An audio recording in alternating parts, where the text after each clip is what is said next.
फिर है उसके बाद कि इसमें जो है आपको फीस पे करना पड़ता है। देखो कोई भी बैंक जो है आपको फैसिलिटी दे रहा है तो उससे वो फीस भी जनरेट करेगा, वो भी फीस मांगेगा, क्योंकि वो आपको अपना बैंक बैलेंस नेगेटिव में करके देने को ये फैसिलिटी दे रहा है, राइट। फिर है आपका discounting of bills of exchange. तो ये आपने 11th में पढ़ा होगा, बिल्स ऑफ एक्सचेंज का पूरा एक चैप्टर था जिसमें हमने देखा था कि जो भी बिल्स ऑफ एक्सचेंज है, जिस ओनर के पास या जिस होल्डर के पास बिल्स ऑफ एक्सचेंज है, उसने एक पार्टी ने उसको बिल्स ऑफ एक्सचेंज दिए।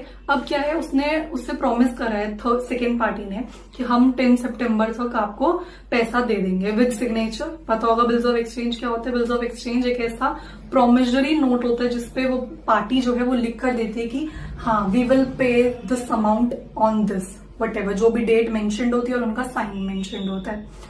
तो अब जब है 10 सितंबर तक उन्होंने डेट लिखा है, अब 10 सितंबर से पहले उस होल्डर को जरूरत पड़ गई तो वो क्या जाएगा, वो डायरेक्ट बैंक के पास जाएगा। फॉर एग्जाम्पल वो बिल्स ऑफ एक्सचेंज 10,000 रुपए का है तो वो बैंक के पास जाएगा तो बैंक अपना कमीशन चार्ज करेगा। फॉर एग्जाम्पल 4,000 कर ली तो आपको 6,000 मिल जाएगा और बैंक अपने पास 4,000 रख लेगा। अब जब 10 सितंबर आएगा तो क्या होगा, जो सेकेंड पार्टी है वो आपकी वो डायरेक्ट जाएगी बैंक पे और उनको वो 10,000 रुपए दे देगी। यहाँ पर मजे किसके हुए, बैंक के मजे हुए। यहाँ से 4,000 मिला, वहां से 10,000 मिला, टोटल 14,000 उसके पास आ गए। तो ये फैसिलिटी भी बैंक प्रोवाइड करता।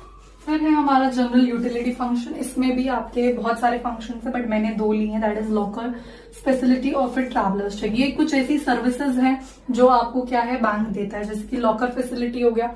लॉकर फैसिलिटी में आपने सुना होगा गोल्ड जैसा आपके कोई भी डॉक्यूमेंट्स, कोई भी इंपॉर्टेंट डॉक्यूमेंट्स जो भी एक सेफ कस्टडी में रखना है, जो आपके, क्योंकि घरों में चोरी हो सकती है बट बैंक में पॉसिबल नहीं है। गवर्नमेंट बैंक में तो पॉसिबल नहीं है, मतलब होगी भी तो गवर्नमेंट रिस्पॉन्सिबल होगी। तो वहां पर वो लॉकर फैसिलिटी देते हैं कि भैया तुम्हें अपना जो भी तुम्हारे इंपॉर्टेंट डॉक्यूमेंट्स है या जो भी कोई भी गोल्ड है वो सारा तुम अपना यहाँ पर लॉकर्स बैंक में है उधर आकर रखो और सबका नेम असाइंड होता है विद दैट लॉकर। फिर है ट्रैवलर्स चेक। ट्रैवलर्स चेक क्या होता है, जैसे कि ये ट्रैवलर्स चेक कौन देता है, बैंक देता है। ऑब्वियस सी बात है बैंक देता है। क्यों देता है, ये ट्रैवलर्स चेक कैश के बदले दिए जाते हैं। किसके बदले दिए जाते हैं, कैश के बदले। अब यहाँ पर देखो एक इंसान अपने बैंक में 10 लाख रुपए उसका डिपॉजिट है बैंक में। अब उसको कहीं घूमने जाना है, फॉर एग्जाम्पल मालदीव्स जाना है, तो भैया कम से कम 2-4 लाख रुपए तो निकालेगा अपने बैंक में से। उसने निकाले तो अब जो बैंक है उसको उसका पैसा कम हो गया तो वो इंटरेस्ट कम कमा पाएगी, राइट। उसने लोन पे दिया हुआ है तो उसको घाटा होगा। तो उस घाटे को रोकने से क्या बढ़िया वो क्या बोलती है कि ट्रैवलर्स चेक ले जाओ। भैया तुम कैश का रिस्क भी अवॉइड करो और हमारा ट्रैवलर्स चेक भी ले जाओ, हमारा भी घाटा नहीं होगा, तुम अपना कैश भी बचाओगे। अब इसमें मेन बात ये है कि ट्रैवलर्स चेक के बदले, मतलब कैश के बदले आपको ट्रैवलर्स चेक दिया जाता है कि आप कैश लेकर जाओगे, कहीं पे भी जा रहे हो तो कैश लेके जा रहे हो तो रिस्क है कि कोई भी चोरी कर सकता है आपके कैश को। तो उस रिस्क को हटाने के लिए वो ट्रैवलर्स चेक इंट्रोड्यूस करती है। अब ट्रैवलर्स चेक उनके लिए भी एक एडवांटेज है। कैसे, अब भैया जब इंसान अपने अकाउंट में से पैसे ही नहीं निकालेगा तो उनका घाटा नहीं होगा, उनका जो लोन में पैसा दिया हुआ है और जो इंटरेस्ट है वो उनका कम नहीं आएगा, उतना ही आएगा। तो इसलिए वो ट्रैवलर्स चेक देती है कि भैया तुम अपना पैसा हमारे बैंक में रखो, तुम्हारा भी पैसा सेव रहेगा, हमारा भी काम चलता रहेगा। तो ये थे जनरल यूटिलिटी फंक्शन। तो यहाँ पर मैं एक छोटा सा क्विक रिकैप दे देती हूँ कमर्शियल बैंक का ही। तो कमर्शियल बैंक एक ऐसा इंस्टीट्यूशन है जहाँ पे आपके 3 फंक्शंस परफॉर्म हो रहे हैं। सबसे पहला क्या, डिपॉजिट एक्सेप्ट हो रहा है, लोन्स एडवांस करे जा रहे, ग्रांट करे जा रहे और इन्वेस्टमेंट बनाई जा रही है। किस मोटिव के साथ, कि भैया हमें प्रॉफिट्स कमाने हैं, इस मोटिव के साथ।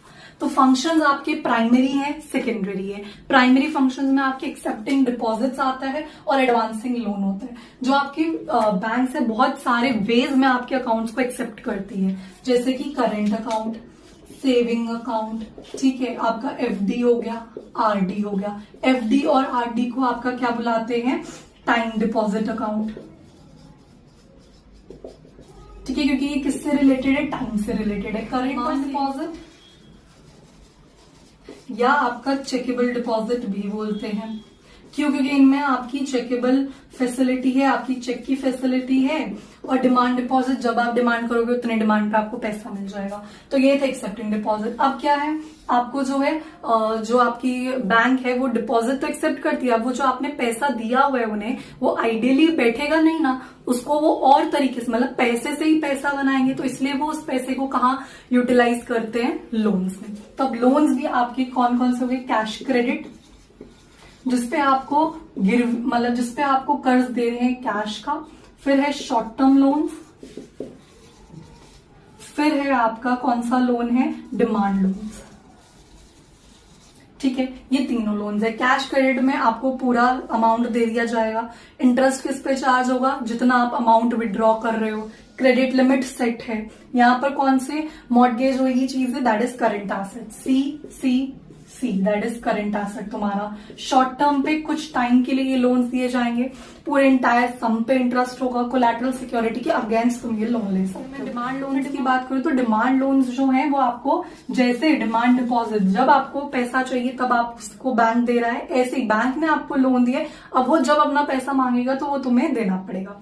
इस पे भी आपका जो इंटरेस्ट है वो पूरे सम पे मतलब चार्ज हो रहा है। ठीक है, तो ये डिमांड लोन्स हैं। फिर सेकेंडरी फंक्शंस पे आएंगे तो ओवरड्राफ्ट फैसिलिटी, मतलब तुम्हारा जो बैंक बैलेंस है वो नेगेटिव में जा रहा है, रिस्पेक्टेबल और ऑनरेबल इंसानों को मिल रहा है, थोड़े टाइम पीरियड के लिए है, और इस पे आपको फीस पे करना पड़ता है। बिल्स ऑफ एक्सचेंज, आपके पास बिल्स ऑफ एक्सचेंज है, आपको मेच्योरिटी डेट से पहले उसको डिस्काउंट कराना है, तो आप बैंक के पास जाओगे, बैंक अपना कमीशन काटेगा, और आपको जो 10,000 का है तो 6,000 तक का जो भी आपको मिल जाएगा पैसा, और वो बाकी अपना कमीशन काट लेगा।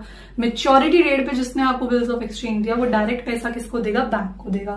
फिर जनरल यूटिलिटी फंक्शंस कुछ सर्विसेज भी प्रोवाइड करती है, जैसे कि लॉकर फैसिलिटी, जो भी गोल्ड है, जो भी पैसा है, जो भी डॉक्यूमेंट्स, पैसा नहीं, जो भी डॉक्यूमेंट्स है वो आपने लॉकर में रखो। किसके लॉकर में, बैंक के लॉकर में, घर के लॉकर में नहीं।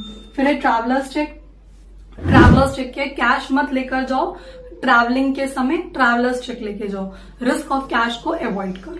सो ये था पूरा